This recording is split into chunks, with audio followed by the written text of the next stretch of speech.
ರಾಗಿ ತಿನ್ನ ಗೋಳಾಗ್ತದ ಅಂತ ಬರಲಿಲ್ವಾ? ಇರೋ ಜಾತಿನೇ ಹೇಳ್ತಾರೆ. ಹೌದಾ? ಅಲ್ಲ ಏನು ಊಟ ಮಾಡೋದಂತ ಬೇಸಿಕ್ ಇನ್ಫಾರ್ಮೇಷನ್ ತೊಗೊಂಡಿದ್ದಾರಲ್ಲ ಅವರೆಲ್ಲರೂ ಕರೆಕ್ಟಾಗಿ ಕೋಆಪ್ರೇಟ್ ಮಾಡಿದ್ರೆ ಅದನ್ನು ಚೆಕ್ ಮಾಡೋಕ್ಕೆ ಮುಗಿತಾ ಬಂತು. 15ನೇ ತಾರೀಕು ಕಂಪ್ಲೀಟ್ ಆಯಿತು.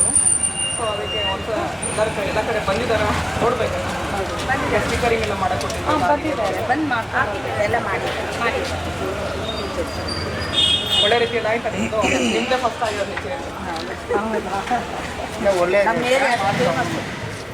ಏರಿಯಾ ಅಂದರೆ ಅಷ್ಟು ಫೇಮಸ್ ಮೇಡಮ್. ಹೌದಾ? ನೋಡಿ ಪ್ರಧಾನಿ ಬಂದರೂ ನಿಮ್ಮ ಏರಿಯಾಗೆ ಬರಬೇಕಲ್ಲ.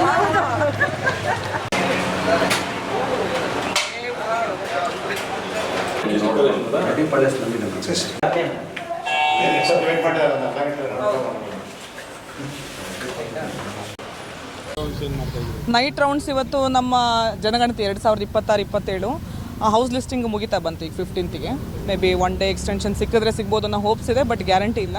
ಹಾಗಾಗಿ ಲಾಕ್ಡ್ ಹೌಸಸ್ಸು ಒಂದು ರೌಂಡ್ ವಿಸಿಟ್ ಮಾಡೋಣ ಅಂತ ನಾವು, ನಮ್ಮ ಚಾರ್ಜ್ ಆಫೀಸರ್ಸು, ಹಾಗೆ ನಮ್ಮ ಸೂಪರ್ವೈಸರ್ಸು, ನಮ್ಮ ಎನ್ಯುಮರೇಟರ್ಸು, ನಮ್ಮ ಎಲ್ಲ ರೆವಿನ್ಯೂ ಸ್ಟಾಫು ಎಲ್ಲರೂ ಬಂದಿದ್ವಿ ಇವತ್ತು.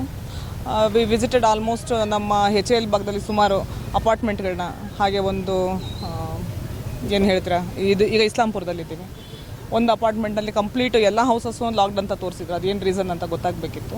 ಹಾಗಾಗಿ ಇವತ್ತು ರಾತ್ರಿ ವಿಸಿಟ್ ಇಟ್ಕೊಂಡಿದ್ವಿ. ಇನ್ನು ನಾಳೆ ಕೂಡ ಒಂದು ಕಡೆ ಹೊರಮಾವದಲ್ಲಿ ಒಂದು ಕಡೆ ಮಾಡಿದ್ರೆ ಸೊ 15ಗೆ ನಮಗೆ ಈಗ ಏನು ನಾವು ಹೌಸ್ ಲಿಸ್ಟಿಂಗ್ ಮಾಡ್ತಾಯಿದ್ದೀವಿ, ಮೊದಲನೇ ಹಂತವಾಗಿ ಜನಗಣತಿ ಭಾರತ ಜನಗಣತಿದ ಮೊದಲನೇ ಹಂತವಾಗಿ ನಾವೇನೀಗ ಹೌಸ್ ಲಿಸ್ಟಿಂಗ್ ಮಾಡ್ಕೊಳ್ತಾ ಇದ್ದೀವಿ. ಆ ಕಾರ್ಯ ಸಂಪೂರ್ಣ ಮಾಡೋದಕ್ಕೆ, ಒಂದು ಮುಕ್ತಾಯಗೊಳಿಸೋದಕ್ಕೆ ಅನುವಾಗುತ್ತೆ. ಅಂದರೆ ಅಕಸ್ಮಾತ್ ಅವ್ರು ಏನಾದರೂ ಬೆಳಿಗ್ಗೆ ಹೊತ್ತು ಎಲ್ಲಾದರೂ ಕೆಲಸದ ಮೇಲೆ ಹೋಗಿ ಮನೆ ಲಾಕ್ಡ್ ಅಂತ ಬರ್ಕೊಂಡು ಬಂದಿದ್ರೆ, ರಾತ್ರಿ ಅವರು ಬಂದಿರ್ತಾರೆ ಮನೆಗೆ, ಈ ಸಮಯದಲ್ಲಿ ಹೋದರೆ ಅವ್ರು ಸಿಗಬಹುದು ಅಂತ ಒಂದು ವಿಚಾರದಿಂದ ನೈಟಲ್ಲಿ ನಾವು ಬರುವಂಥದ್ದು.